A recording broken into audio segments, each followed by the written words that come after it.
Luke and Cheryl Coe looked like a normal married couple from the outside. But behind closed doors, their relationship was already under pressure. They had opened their marriage. Rules were breaking. Tensions were rising. On one summer night in Georgia, that tension turned deadly. Cheryl would later say she thought she was firing at an intruder. Moments later, she realized the man she shot was her husband. I didn't know what else to do. I just grabbed the gun like he's always told me to. That statement becomes the center of her entire story. It's Wednesday evening, June 23, 2021. Around 7:30 p.m., Coweta County 911 receives a call from Cheryl Coe. She tells dispatchers she accidentally shot her husband, Luke Coe. Deputies are immediately sent to the Coe home in Coweta County, Georgia. When deputies arrive, Luke is still alive, and what they walk into is pure chaos. We're in the bedroom. We're in the master bedroom. Okay, the officer's here. Do I need to... Okay, bye. No, very much thank you. Stop! She told me to keep pressure on Yes, it, baby. keep pressure on it. Keep pressure on it. Is there anybody else here? No, it's just no, sir. Lay down, lay down. I know. Lay down, boy. Baby, please, Put that, yeah, please. keep that on there. Keep that on there. I know it hurt. Did you tell him 1018? Please. We ain't got no tape, man. Here, ma'am, come out here. Okay, listen. If you can do me a favor, you just have a seat right here. Have a seat. He's in good hands now, okay? Luke is bleeding heavily. Cheryl is frantic. But officers are already noticing things that don't quite add up. As deputies try to understand what happened, one detail stands out right away. What happened? 12 year old. So she had about 5 or 6 beers sitting on the back porch. He's been out in the shop. She had taken a medicine and laid down. He came in yelling about something, and she scared her, so she grabbed the gun and shot him. That doesn't explain why he's nude. Then it doesn't. Luke is found nude inside the bedroom. Cheryl tells deputies she had been drinking on the back porch and had taken medication before going to bed. Luke is rushed for medical help, but his injuries are severe. Ma'am, come over here. Come over here, man. Let's Take her on out. Yeah, let's go down by the trucks. Come on. Go down by the trucks. He was breathing when I was holding the towel on him. What happened? Where did he get it You have a wallet or a license? What? You have a license? It's all in there. Where at it? In my phone. Your license is in your phone? Yes. Or like a credit card? Yes. Where's your phone at? In the floor in the bedroom where I threw it after I hung up the phone with 911. This is when investigators start watching her closely. Robbie, can we take your blood pressure and stuff? Check on you? Can we do that? I'm not worried about me right now. You I'm what? just worried about him. I'm not worried about me right now. I know, but just let us check you. Luke Coe later dies from his injuries. At this point, the case shifts from an accident to a homicide investigation. Later, deputies will question her behavior that night. One deputy later says he spent nearly an hour with Cheryl and never saw a single tear. That same night, investigators begin their first detailed interview. 27 years. So you got home about 5:30, right? I got home about He was in the 5:30. shop. He was in the shop. Okay. And then what happened? He and I have not really talked since yesterday. Were y'all fighting? We had a disagreement. Okay. He came home while I was on the porch yesterday, took his bike and loaded off and went away, and he didn't come home till sometime after midnight. I don't know when. Last night? And I had my gun on the nightstand because I was here by myself. Both the kids have moved out, and I'm here by myself. And I don't even know if we have a key to these doors. He doesn't believe in locking doors. And You don't keep this door locked at all? no, not at all. This is the first full version of Cheryl's story. She explains the argument, the drinking, and the medication. What y'all disagreeing about? We were disagreeing about something yesterday that had occurred, that has occurred before. I don't even know what time it was when I took it. Well, what time did you go to bed? Probably about 6:30, 7 o'clock is when I got into bed. I probably took the medicine about 6:30 because I brushed my teeth. I took my medicine and I brushed my teeth. And then I got into bed. What kind of medicine did you take? I take Klonopin and I took a Phenergan. I took that and I got into bed and I turned the TV on because I was in there by myself, and when I'm by myself, I feel better with the TV on. He was still out here. I fell asleep. Now investigators focus on timing. Investigators begin breaking down the bedroom layout. I was So asleep. were you in the bed? I was in the bed. And where was he? He was in the doorway. He was standing in the doorway? He was standing in the doorway. So that door was open, right? No, it wasn't. It was closed when I went to bed. But I'm saying it was open. It when was he swung open. Okay. And that, I mean, I didn't know what else to do. I just grabbed the gun like he's always told me to. The door becomes a major problem in her story. Cheryl explains what she says she did after realizing it was Luke. And then what happened after that? He said what did he say? He said you I shot the gun twice. And the second time he said I shot him. And I realized it was him when I heard him speak. And I grabbed the towels and tried to figure out where I had shot him.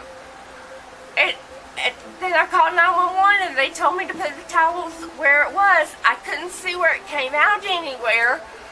So I put pressure on it like they told me to, and they told me that if it got too full of blood to put another towel on it. So I grabbed another towel and put it on it. He was breathing.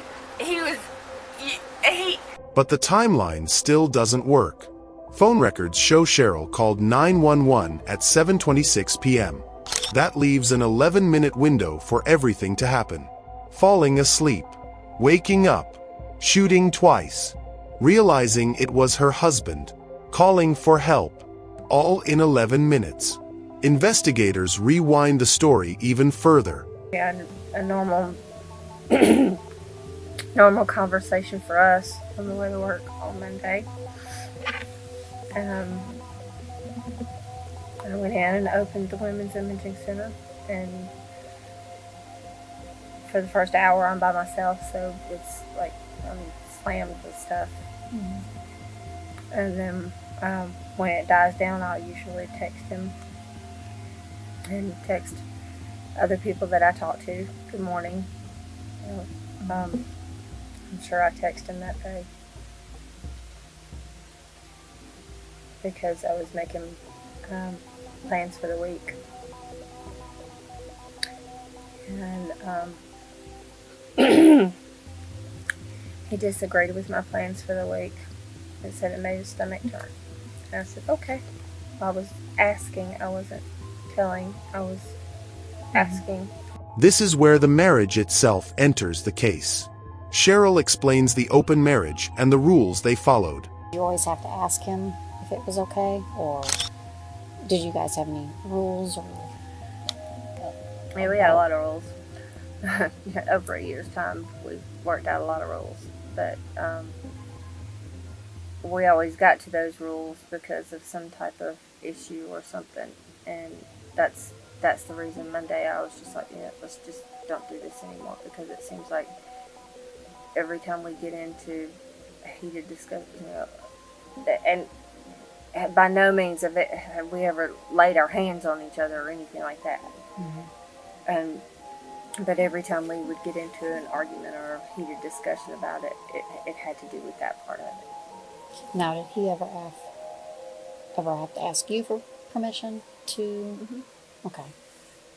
So it wasn't just one. So if you said no, would he not do it, or would he follow through with it? No, he would not do it. Just like He told me no, and I was okay with that. I said okay.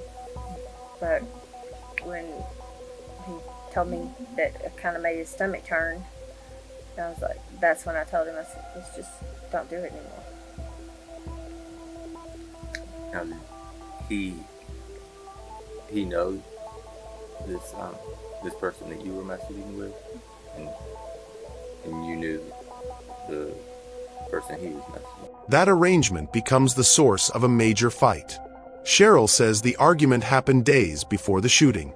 They slept on opposite sides of the bed. They barely spoke. They planned to talk later, but never did. Now investigators confront the contradictions directly.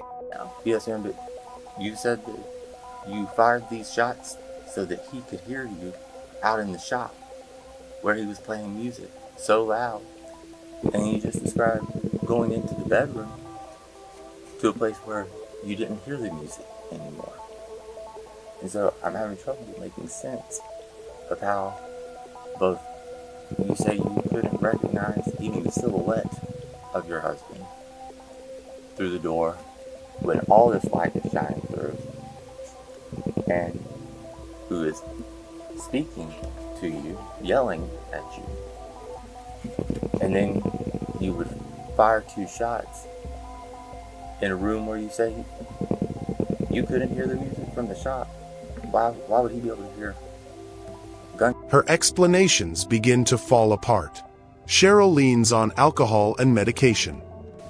The road when we were practicing, so I mean, I really, honestly, I wasn't thinking it through. I'd had too much to drink. I'd added my clonopin with it, and I didn't know what I was hearing. I heard the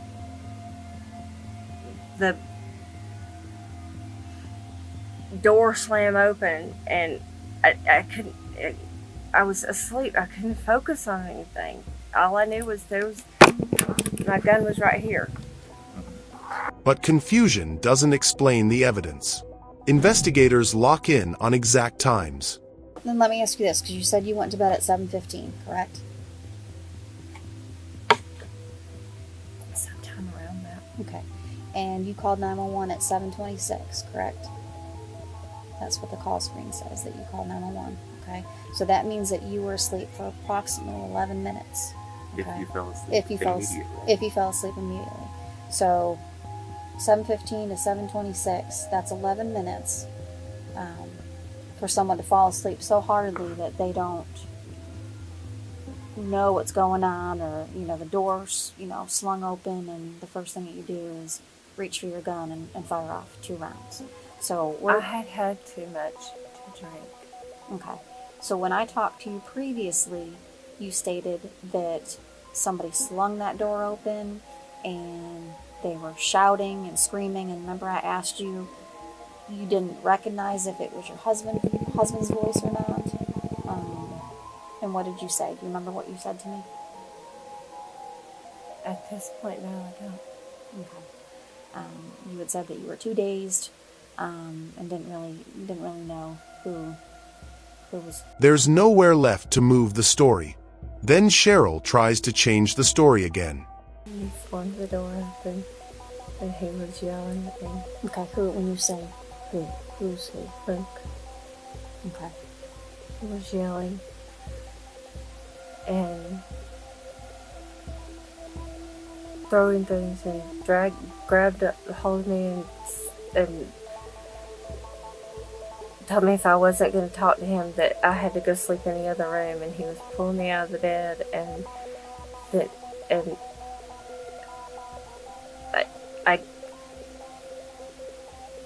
I grabbed the gun from the side of the bed and I fired at the ceiling. Okay. Was that kind of a warning shot, or? No, that was, I'm scared. Each version weakens the last, and the second shot becomes critical. So where was he when you fired the second shot? Still, he had turned around and come back in the doorway. Turned around from where? from the kitchen doorway, from the doorway. He was still in this area right here. Okay, so you had already fired the first shot, correct? I fired the first shot, Okay. and then he started moving back, like he was coming back in there to drag me out of there. So I fired the second shot, and I was trying to shoot the wall. I was never trying to shoot him. And that's why when he said I hit him, I had no idea where I could have hit him. This explanation creates a new problem, because the second shot didn't come from surprise. And now investigators ask their final questions. Did he say anything to you? He was mad, and he was screaming and yelling at me and telling me to get my ass out of that bed and go sleep in the other bed if I wasn't going to talk to it, if I wasn't going to get up and talk. At that point, I wasn't where I could get up and talk. I'd gotten past that point. It was senseless for us to talk at that point. The gun was on the nightstand, correct? When he was in the room? Yes. Okay. And why was he naked? I don't know. Just, he takes off his clothes and jumps in the pool. Okay. How did you know all of his stuff was lined up out there when you said that you had gone to bed before he came in the room? When we got ready to leave, they took me out there to get my flip-flops. Okay. And that's when When I you saw saw- all of his stuff lined up. In the end, Cheryl left investigators with no other option but to file charges. She was charged with malice murder, felony murder, and aggravated assault. At trial, prosecutors presented a key piece of evidence. The medical examiner found muzzle compression marks around Luke's gunshot wounds. That suggested the gun may have been pressed directly against his body. This did not match Cheryl's story, where she claimed she fired from a distance in panic. By early spring of 2025, nearly 4 years after Luke's death, the case finally went to trial. Cheryl took the stand and told yet another version of what happened that night. The first jury could not reach a verdict, and the trial ended in a deadlock. But during the second trial, prosecutors say Cheryl admitted under cross-examination that she had lied to the jury in her first trial and lied under oath. This time, the jury was convinced. Cheryl Coe was found guilty of murder and aggravated assault. She was sentenced to life in prison without the possibility of parole. Today, Cheryl Coe is serving that sentence at the McRae Women's Facility in Georgia. If you want more true crime documentaries breaking down real cases step by step, subscribe to the channel. New videos coming soon.